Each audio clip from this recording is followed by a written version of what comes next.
Maaaring mag-agree ka kung sasabihin ko sa'yo na lahat ng mga magulang wala namang ibang hinangad kundi ang maging matagumpay ang buhay ng kanilang mga anak. Pero alam mo ba minsan na ang pinakamalaking hadlang para sa pag-unlad ng isang bata ay hindi naman talaga kahirapan, hindi rin paaralan, at lalong-lalo na hindi rin ang mga gadgets, kundi ang mga gawin natin ng mga magulang na akala natin ay pagmamahal pero unti-unti rin palang humihina ang kakayahan ng ating mga anak para maging matatag sila sa totoong buhay. Bago tayo magsimula, kung bago ka pa lang sa ating YouTube channel, huwag kalimutang i-click ang subscribe button at ang notification bell para hindi mo ma-miss ang mga bagong videos natin tungkol sa positive parenting. Kung naniniwala ka na mas maraming mga magulang ang nangangailangan ng ganitong kaalaman, maaari mo ring i-share ang ating mga videos sa iyong mga kapamilya at mga kaibigan. So, balik tayo sa ating topic for today. Ito, real talk ito sa mga parents na katulad ko. Despite the fact na gusto nating sanayin ang ating mga anak para maging resilient sila sa totoong buhay at para makamit nila ang tunay na tagumpay, maraming mga sitwasyon na nababaling ang ating mga focus tungkol sa pagpapasaya o gawing komportable ang buhay ng ating mga anak. For today's episode, pag-uusapan natin ang 5 mga gawi ng mga magulang na maaaring hindi lingid sa kaalaman natin na ang mga ito pala ay ang humahadlang para makamit ng ating mga anak ang tunay na tagumpay sa buhay. Una, palaging sinasalo ang anak sa lahat ng problema. Natural naman sa mga magulang na gusto nating protektahan ang ating mga anak. Ayaw nating nakikita silang nahihirapan, ayaw nating nakikitang umiiyak, nadadapa o kaya nadidismaya. Pero tandaan mo ito, ang batang hindi mo pinapayagang makaranas ng maliit na hirap, madalas hindi siya nagiging handa sa tunay o malalaking hamon sa buhay. Kapag lagi mong inaayos ang mga assignments niya, ikaw ang sumasalo sa mga consequences sa mga pagkakamaling nagawa niya. Unti-unti mo lang tinuturuan ang bata na laging may ibang tao na sasagip sa kanya. At kapag nasanay ang utak ng bata na laging may rescuer, hindi na de-develop ang kanyang problem-solving skills, emotional resilience at ang self-confidence. Pansinin mo to, maraming mga bata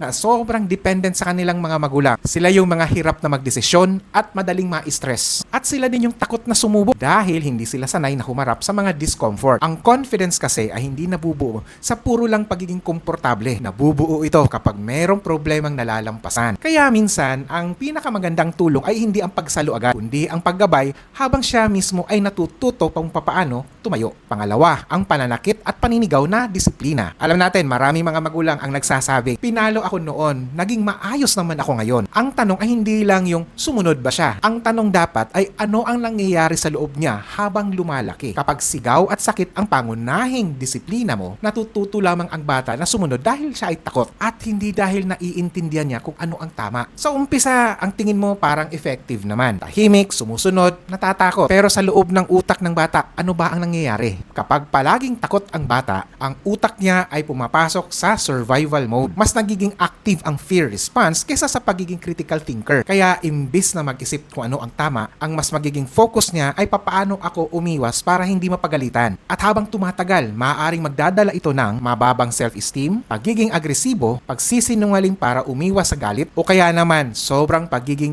people pleaser. May ibang bata naman na sa kanilang paglaki, dala pa rin nila yung takot na magsalita, takot silang magkamali at takot silang ma-reject. Ang totoong disiplina ay ang hindi pagpaparamdam ng takot, hindi ang pagtuturo ng self-control, responsibility at ang pag-intindi. Atlo, hindi tayo marunong makinig. Isa sa pinakamalalim na emotional need ng isang bata ay ang maramdaman niyang siya ay napapakinggan. Pero minsan naman kasi kapag siya ay nagsasalita na, nasabihan agad natin, tumigil ka, wala kang alam, bata ka lang. O kaya minsan naman habang siya ay nagsasalita, sermon agad ang sagot natin. Unti-unti tuloy na tinatago ng bata kung ano ang kanyang nararamdaman. At ito yung pinakadelikado. Dahil ang batang hindi ligtas na magsabi, maghahanap siya ng ibang lugar kung saan siya napapakinggan. Minsan sa kaibigan, minsan sa internet, kaya minsan naman sa maling tao pa. At habang lumalaki siya, hindi lang communication ang nawawala. Wawala rin ang kanyang emotional connection. Ang pakikinig kasi ay hindi lang tungkol sa pagdinig. Ito ay ang pagpaparamdam sa bata na siya ay importante, may halaga ang kanyang nararamdaman para sa'yo, at safe siyang magsabi kung ano man ang kanyang nararamdaman. At ito guys, ang tandaan natin. Kapag bata pa siya at ayaw mong pakinggan kahit na mga maliliit na bagay, baka paglaki niya, hindi ka na niya lalapitan sa mga malalaking problema. Ang 4, lagi mong kinukumpara sa iba. Buti pang anak ni ganito, honor student. Bakit hindi ka katulad ng kapatid mo? Akala ng maraming magulang ito ay isang motivation. Pero sa maraming bata, ito ay sugat. Kapag palaging ikinukumpara mo ang bata, unti-unti niyang naiisip, siguro hindi ako sapat, siguro disappointing ako. At kapag paulit-ulit itong naririnig, magiging bahagi ito ng kanyang identity. May mga batang nagre-rebelde dahil dito, at may mga bata ding sumusuko. Mga bata, achiever achiever nga. Pero lumaking ubos ang self-worth dahil ang akala nila, kailangan nilang patunayan lagi ang kanilang halaga. Hindi pare-pareho ang bata. Kaiba ang pace, personality, katalinuhan o kaya naman mga kalakasan. Ang goal ng pagpapalaki ay hindi siya gawing kopya ng ibang tao. Ang goal ay ang tulungan siya kung ano ang kanyang kakayanan. Dahil ang batang palaging ikinukumpara, madalas lumalaki silang hindi nila kilala mismo ang kanilang sarili. Panglima, binibigay lahat ng gusto. Walang limitasyon. Maraming mga magulang kasi ang nagsasabi, ayokong maranasan ng anak ko ang hirap na dinaanan ko. Kaya lahat ng gusto ay ibinibigay agad. Lahat ng iyak, sinusunod agad. Pero tandaan mo ito, ang batang hindi natutong maghintay, tiis o tumanggap ng hindi, mahihirapan siyang harapin ang realidad ng buhay. Dahil sa totoong mundo, hindi lahat makukuha agad. Hindi lahat pabor sa kanya. Hindi lahat umiikot sa gusto lang niya. Kapag walang boundaries ang bata, mahina ang self-control, bumababa ang frustration tolerance at nahihirapan siyang tanggapin ang mga rejection o failure. Kaya minsan napapansin mo ito. Konting discomfort lang, sumusuko agad. Konting problema lang, galit agad o frustrated agad. Ang boundaries kasi ay hindi kawalan ng pagmamahal. Ito ay paraan ng paghahanda sa totoong buhay. Ang batang marunong maghintay, magtiis, at rumispeto sa limitasyon ay mas handang harapin ang mga responsibilidad sa paglaki. Kung naging makabuluhan ang video na to, huwag niyong kalimutang i-like, i-share, at subscribe sa ating YouTube channel. Ibahagi niyo rin sa comment section ang inyong karanasan, inyong opinion, o mga tanong dahil gusto rin naming marinig ang inyong kwento at maaaring maging inspirasyon din ito para sa mga susunod nating talakayan. Muli, maraming salamat sa inyong suporta at hanggang sa susunod na video.